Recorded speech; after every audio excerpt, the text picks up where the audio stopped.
Thanks, students. Today we have to discuss the self-induction. Self-induction. What is that actually self-induction? And previously already we have discussed about the induced current, whichever is produced whenever the change in magnetic flux linked to the coil. Whenever the change in magnetic flux linked to the coil, induced current is produced in it, and change in magnetic flux can be obtained by taking directly bar magnet towards the coil rapidly, or by keeping any other coil near it and allowing current to flow it, and we can increase the decrease the current of the flow in the primary coil so that you can get the induced current in the secondary coil. So here what is that self induction? The self induction is the property of a coil by virtue of which it opposes the growth or decay of the current flowing through it. It is very clear what I am telling it.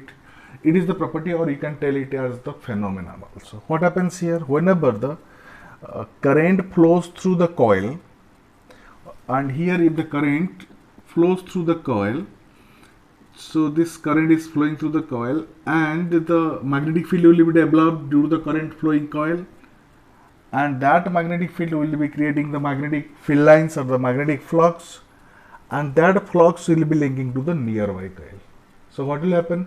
Whenever the change in magnetic flux will be linking to the nearby coil, the induced current will be produced. That you know it from the Lenz's law or Faraday's law. And the induced current which will be produced in the nearby coil, according to Lenz's law, it will oppose the cause. That means if the growing current will be flowing, if the flow of current increases, then change in magnetic flux will be increase in magnetic flux will be linking to the nearby coil, and induced current will be produced, and that induced current will oppose the growth of the current through the coil.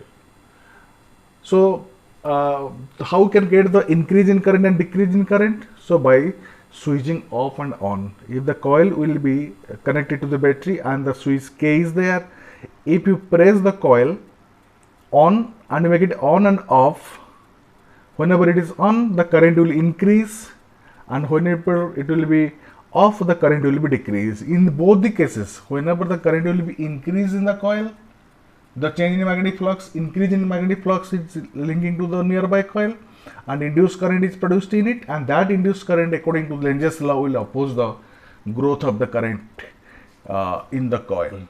In other cases, if the switch is made off, there will be the fall of current slowly, and whenever the current decreases in the coil, the change in magnetic flux, that means the decrease in magnetic flux will be linking to the coil. In that case, the induced current will be produced, and according to Lenz's law, the direction of the induced current will be such that it will oppose the cause. That means the decay of current, whichever is falling in the coil, that will be opposed. So that is due to this reason we are telling self-induction is the property of a coil. It is the property of the coil by virtue of which it opposes the growth or decay of the applied current. If the applied current is growing through the coil, then induced current will oppose it. If the applied current decays, falls down, whenever switch is made off, the applied current falls down, so immediately also it will oppose the cause, decay of the current flowing through it. So this is called the actually self-induction, and that property is also told as the self-inductance. So if you talk about the what is that self-inductance or coefficient of self-induction? Coefficient of self-induction or the self-inductance. So what it is telling, whatever the flux is linking to the coil, that flux linking, the amount of flux linked to the coil depends upon the applied current. Whatever the current is flowing through the coil, that amount of flux link is directly proportional to I, or phi equal to Li. We are getting phi equal to Li. If I equal to 1 unit, then L equal to phi. So self-inductance of the coil is defined as the magnetic flux linked to the coil when unit current flows through it. When unit current flows through it. So if you differentiate it, what you are getting, that is phi equal to Li. So you get it the d phi upon dt, that is equal to L di upon dt. And here what is the d phi by dt? That is from the Faraday's law, you are getting d phi by dt equal to E, that is equal to L di upon dt. And if di upon dt equal to 1 unit, then E will be equal to L. The coefficient of self-induction or the self-inductance of the coil is defined as the induced EMF produced in it whenever the unit rate of change of current flows through the coil. Unit rate of change of current flows through the coil. So from here you are getting the definition of self-inductance. Here also you get the definition of self-inductance. So what will be the unit of self-inductance? The phi equal to Li. Phi you are getting it as the Li, and that L equal to phi upon I, and that is equal to the unit, you can tell it as the Weber per ampere. Weber per ampere, or it is told as the Henry. 1 Henry equal to 1 Weber per ampere. So that unit of self-inductance or the unit of L is equal to Henry. That coefficient of self-inductance of a coil is said to be 1 Henry if we can tell it as the 1 Weber of magnetic flux linked to the coil due to the 1 ampere current flows through it. This is all about your self-induction, and no doubtly the self-induction of the coil depends upon the nature of the material, nature of the wire, and it is also depends upon the that is we can tell it as the most important is the nature of the material. And now we will be discussing now that self-inductance of a solenoid. What will be the self-inductance of a solenoid? Self-inductance of a solenoid.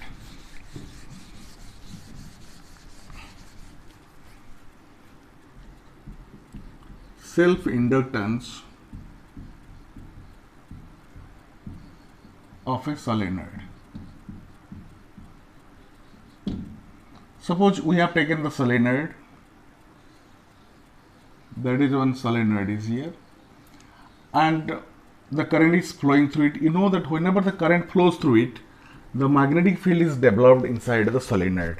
The magnetic field induction, by magnetic induction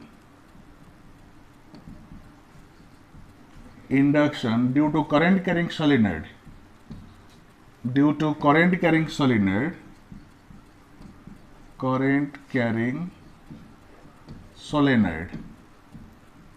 you know it from the previous classes. When current passes through the solenoid, the magnetic field is developed at the middle of the solenoid. So magnetic field whichever it will be developed, that is magnetic induction, that is equal to mu naught Ni. That is N is the number of turns per unit length. That is the magnetic field is developed inside the solenoid. So what will happen? What is the magnetic flux linked per unit turn? So magnetic flux linked, you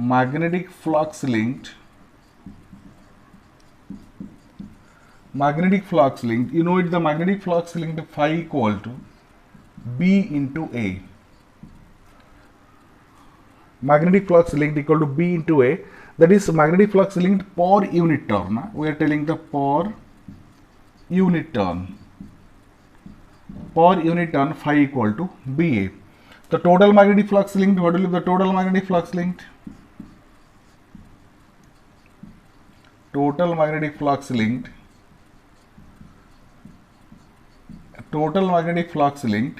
that will equal to, that is you can take the phi, this is equal to, what will be the total magnetic flux linked? B A into that N is the number of turns.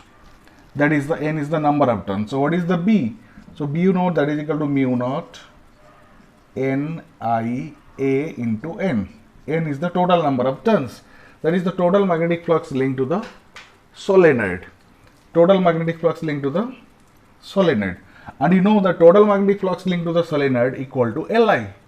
That is, here you are getting phi equal to, that is total flux linked to the magnet, that is phi, and this is equal to also phi, that is equal to mu naught N I A N. This is the equation number 1. And you know that is the total magnetic flux linked equal to Li, or equation number 2. From 1 and 2, what you are getting? Li equal to, that is mu naught n I a into n, or that if I gets cancelled, remaining L you are finding L equal to mu naught n a, that is equal to you know that is number of turns, that you know that is the number of turns equal to small n equal to capital N upon L, that is total number of turns for length equal to number of turns per unit length, that is n equal to, we are finding n equal to nl, so mu naught n a into nl, or this is equal to mu naught n square al. This is the required expression for the magnetic self induction. L equal to, you are finding mu naught n square a into L, that is the self inductance of the solenoid. The self inductance of solenoid equal to mu naught small n square a L, that is mu naught is the permeability of the free space, n is the number of turns per unit length, a is the area of the solenoid, area of the cross section of the solenoid, and L is the length of the solenoid. And this is the required expression for the self inductance of a solenoid. In the next video, we will be discussing the mutual induction. Thank you.